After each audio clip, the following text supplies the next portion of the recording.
Assalamualaikum warahmatullahi wabarakatuh. Salam Kukar Pintar. Bertemu lagi bersama saya Rita Sinaga. Kali ini untuk pertemuan yang ketiga ya.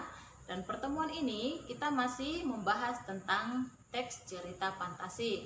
Nah, buku yang kita gunakan masih menggunakan buku ke-13 revisi tahun 2016. Oke.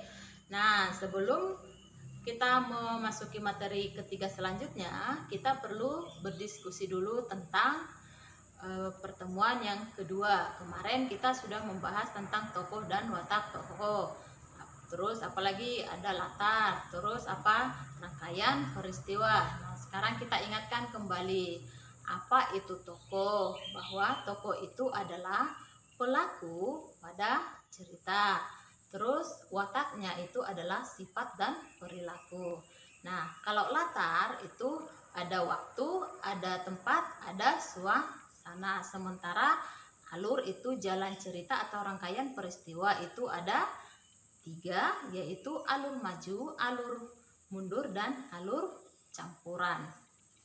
Oke, nah untuk pertemuan ketiga ini tujuan pembelajarannya ada 2, yaitu Anda mampu menelaah struktur teks cerita fantasi, dan yang kedua, Anda mampu menguraikan prinsip penggunaan bahasa pada cerita fantasi. Oke, kita mulai dari struktur teks cerita fantasi. Nah, di sini strukturnya ada 4. Yang pertama, orientasi, komplikasi, resolusi, dan koda. Dan koda ini kadang-kadang ada dan kadang-kadang tidak, tergantung penulis cerita.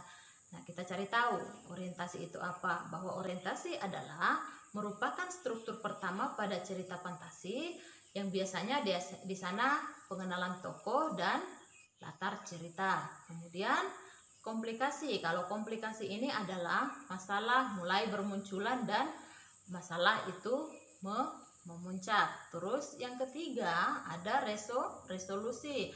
Nah, resolusi ini merupakan bagian akhir atau penyelesaian masalah. Misalnya tadi di komplikasi ada masalah, makanya di resolusi itu masalah diselesaikan. Dan yang keempat ada koda. Nah, koda ini merupakan amanat yang disampaikan penulis ke pembaca cerita. Oke, sekarang kita bahas tentang kaidah kebahasaan teks cerita fantasi. Nah, kalau biasanya di cerita fantasi itu dia kaidah kebahasaannya menggunakan kata ganti, apalagi menggunakan kata sifat, terus apalagi menggunakan konjungsi, terus apalagi menggunakan kalimat langsung, terus apalagi menggunakan kata ungkapan, dan yang terakhir adalah menggunakan kata hias. Oke, kita bahas tentang kata ganti. Nah, kalau kata ganti ini, penggunaan kata ganti ini biasanya digunakan dari sudut pandang si pencerita. Biasanya menggunakan aku, mereka, dia, atau menyebutkan nama orang. Misalnya kalau aku atau saya, bahwa si penulis melibatkan dirinya pada cerita tersebut, itu merupakan sudut pandang orang pertama. Sementara kalau dia, mereka, atau menyebutkan nama orang, berarti si penulis tidak melibatkan diri pada cerita tersebut. Oke, sekarang adalah penggunaan kata sifat itu yang mencerap panca indera untuk mendeskripsikan latar. Nah, contohnya di sini perhatikan latar tempat. 3 rumah bergaya kerucut menyambut mataku. Nah, ini merupakan latar tempat. Nah, tempatnya berarti ada di rumah, itu untuk latar tempat. Nah, kalau untuk suasana, setetes air mata pun jatuh dari wajah sang ratu. Nah, ini kalau suasana, ini kalau ceritanya seperti ini berarti menandakan suasana cerita itu adalah sedih. Nah, kalau untuk waktu, tengah malam tak ada bintang di langit, itu berarti itu adalah waktunya terjadi pada tengah malam, bahwa cerita itu terjadi di tengah malam. Oke, nah untuk kata sambung atau konjungsi itu biasanya penanda urutan waktu. Misalnya setelah itu, sementara itu, bersama dengan itu, tiba-tiba, ketika. Nah, penggunaan kata sambung urutan waktu untuk menandakan datangnya tokoh lain atau perubahan latar, baik latar suasana, waktu, dan tempat. Nah, itu untuk konjungsi. Nah, sementara contohnya ada seperti ini, perhatikan. Setelah buku terbuka, aku terseret pada masa lampau. Nah, konjungsinya di mana? Berarti di situ adalah kata setelah, apalagi 2 tahun kemudian Partha telah sampai di planet Mars dan bertemu dengan Tatao. Nah, konjungsinya yang mana? Itu adalah kemudian. Apalagi akhirnya Partha dapat menyelamatkan diri dari terkaman raksasa. Nah, di sini konjungsinya yang mana? Yaitu akhirnya. Oke, itu untuk konjungsi ya. Nah, sekarang kalimat langsung itu biasanya menggunakan tanda petik ya. Itu biasanya dan menggunakan intonasi diikuti dengan tanda seru. Biasanya kalau intonasi perintah itu ada tanda seru. Itu contohnya ada di sini. Perhatikan, raksasa itu mengejar kita, itu dimulai dari tanda petik, baru tanda seru, baru ditutup lagi tanda petik. Itu namanya itu contoh kalimat langsung. Nah, terus ada penggunaan kata atau ungkapan keterkejutan. Nah, ini berfungsi untuk menggerakkan cerita atau memulai masalah. Perhatikan contoh kalimatnya. Tiba-tiba seorang alien yang berukuran lebih besar datang. Nah, ini berarti memulainya dari kata tiba-tiba.